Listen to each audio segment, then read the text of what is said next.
这是在录的吗？这问题一个比一个刁。给优叶设计，这个不会录吧？会啊，会录啊。那我重新说一遍。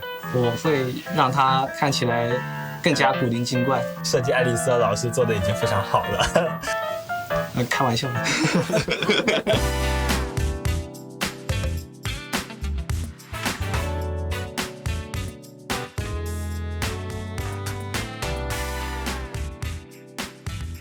作为绝区零的第2位限定支援角色，我们希望右叶是能够和佳音有一定区分度的，它能够给予玩家不同的游戏体验和配对策略。同时，我们也不希望它太专，而是能够和很多代理人一起战斗。所以最后我们决定把右叶定位为整个异常体系的通用辅助。Come on, let's show them what we've got. 在正式开始制作之前，我们会思考什么样的辅助角色是玩家所需要的。首先，辅助角色肯定能够对于其所归属的体系带来显著的提升。那么，对于异常特性的代理人来说，攻击力、增伤这些 buff， 其他的支援代理人都是可以提供的。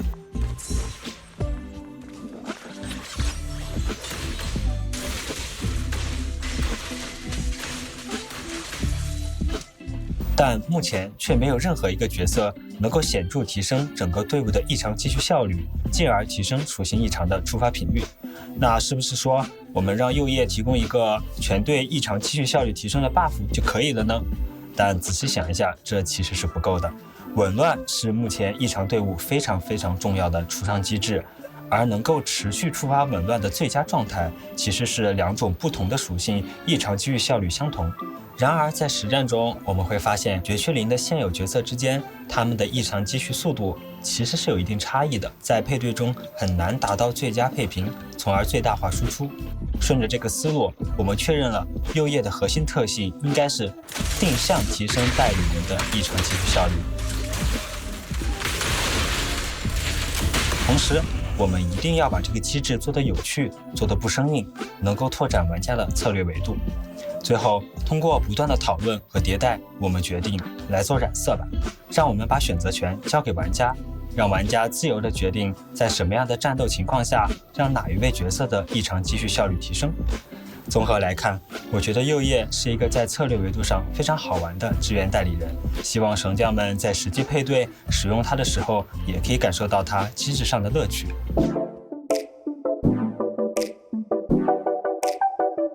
我心中最大的挑战其实是怎么把右叶的机制用一种高光的形式表现出来。所谓高光画面，它应该是我看到这个角色的一瞬间，脑海中闪过的它最好看、最吸引人的一个剪影或者 pose。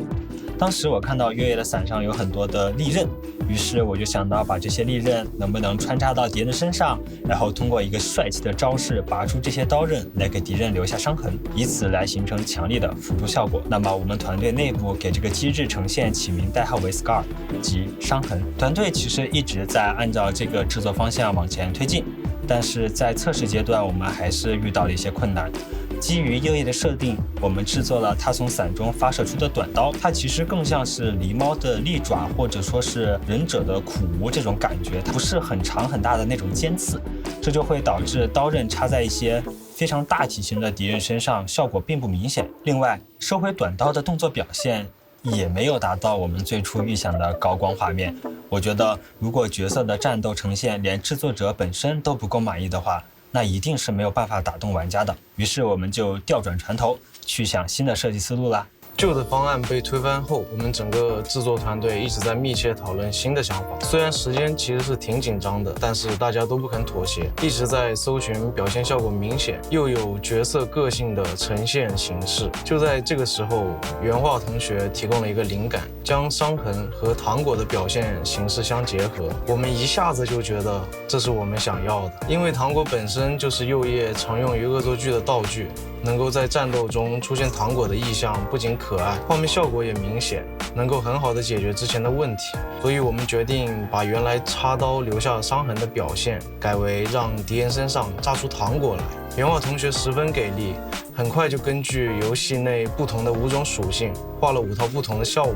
我们也以此为基础制作了5套不同的特效，每一套特效都包含了4到5种不同的食物。例如敌人被染上物理属性的伤痕后，身上会爆出饼干、曲奇等符合属性元素的食物，而像冰属性、火属性等也会有各自对应的食物或者糖果特效。右叶古灵精怪的感觉一下子就体现出来了。右叶的实际制作是经历了非常多的变迁和调整的，光我这里的策划方案就有整整5版，其中有3版都是完全不同的制作方向。右叶的核心机制染色从最初到现在一直都没有变过，即使它的表现形式以及从最开始的拔出利刃、留下伤痕，变成了现在的糖果炸弹、食物迸发。我觉得在坚持角色的核心机制的前提下，尝试用不同的表现形式来承载机制，并呈现出角色独一无二的个性，是战斗设计过程中既有挑战又非常有趣的一环。就像 Scar， 它早已不再是它的字面意思，但却以另一种甜甜的方式保留了下来。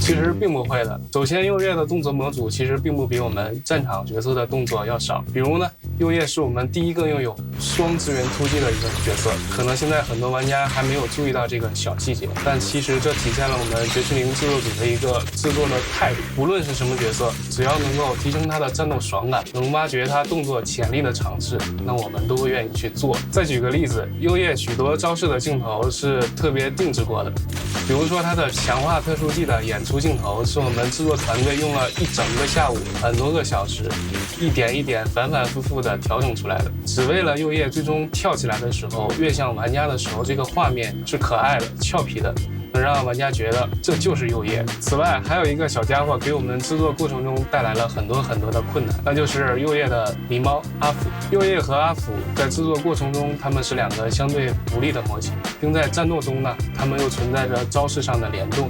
每当右叶攻击完之后，把伞放回背后的时候呢，阿福都会做出伸爪子的动作，把伞接在自己的怀里。接伞的动作呢，会根据右叶的攻击招式也会有一些区别。在他做休闲待机表演的时候呢，阿福也会做一些符合他性格的一些小动作。在实际制作过程中呢，2个模型配合也会出现很多的 bug。狸猫这样的一个衔接动作，我们基本上都要花费几天的时间才能完成。我们之所以去努力打磨这些动作细节，只是希望让玩家能够感受到阿福是一个鲜活的、有生命的，是与右叶共同战斗的伙伴。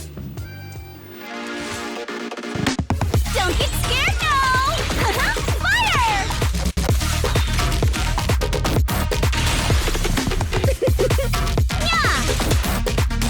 Yeah. Salute and finish the enemy. For the time field name, I will never lose!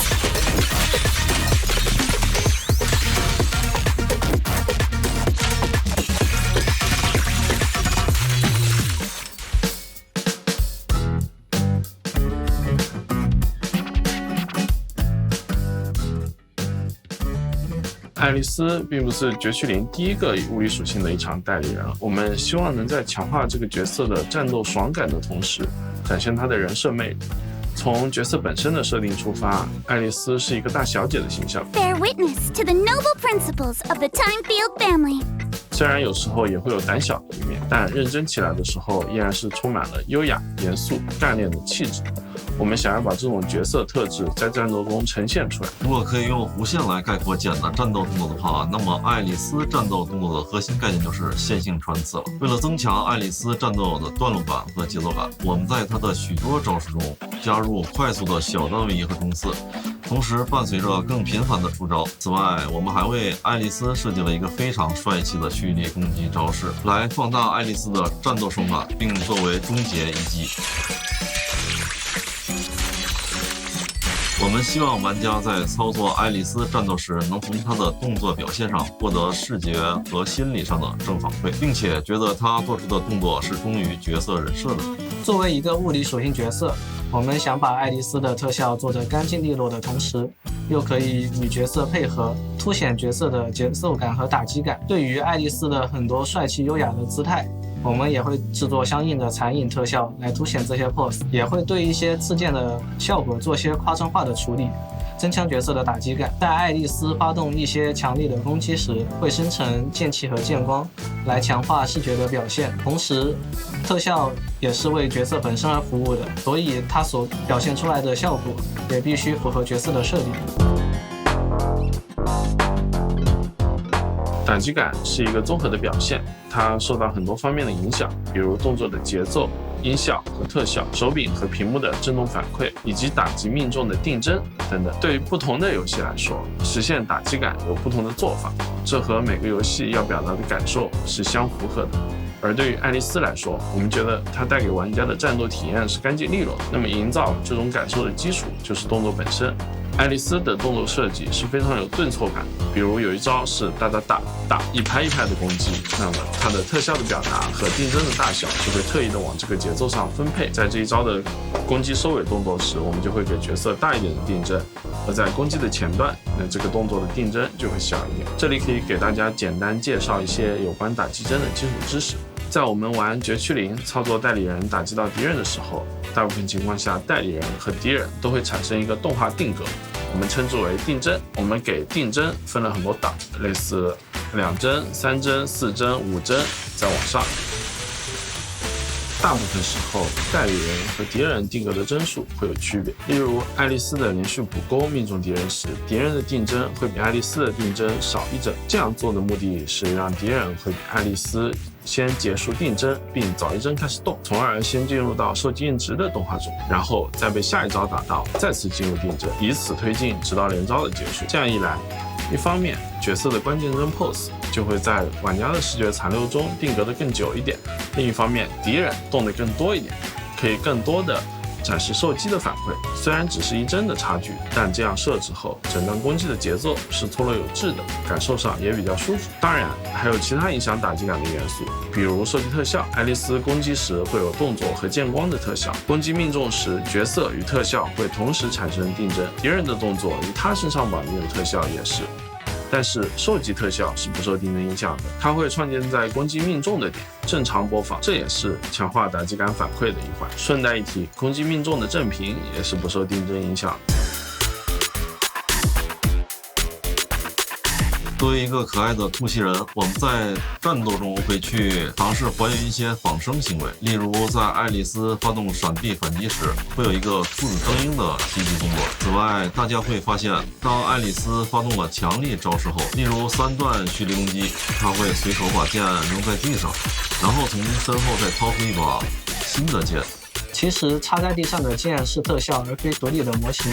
这样的好处是不需要把额外的武器与角色绑定。在游戏内，爱丽丝将武器掏出后，会在地面上残留一段时间的特效。同时，爱丽丝手中的武器将被隐藏，然后会从背后掏出一把崭新的武器，此时手中的武器将再次显现。所以实际上，我们只为爱丽丝做了2把剑的模型，能让她在单手持剑、双手持剑或者是换手持剑中合适的运用。能让玩家感受到爱丽丝有无数把剑可以使用。另一个有趣的点，在性格上，爱丽丝是一个对称狂魔，甚至已经到了对称强迫症的程度。所以我们在爱丽丝的很多技能动作和特效表现上做出了对称的元素设计。比如爱丽丝在释放连续技时，所有的剑光都是2道对称出现的。再比如爱丽丝的终结技也有对称的设计元素。绝区0所有角色终结技动画结束的第1帧都会存在镜头角度偏移的，这个是由设计同学手动配置完成，以提供更好的一个视觉表现。但唯有爱丽丝的终结技结束后的第1帧镜头是不偏不倚、完全鞠躬对称的，并且拉高了镜头，让玩家看到地上对称的五芒星。五芒星在许多文化和文艺作品里也有神秘学的含义，我们觉得这也和爱丽丝所属阵营怪盗屋的格调相符合。此外，为了增强爱丽丝3段蓄力的表现力，我们在技能发动的同时做了类似万花筒的效果。因为万花筒在任何角度上看下去都是完美对称的，就像爱丽丝期望中的自己一样。类似这样的对称设计，在爱丽丝很多技能上都能体现到。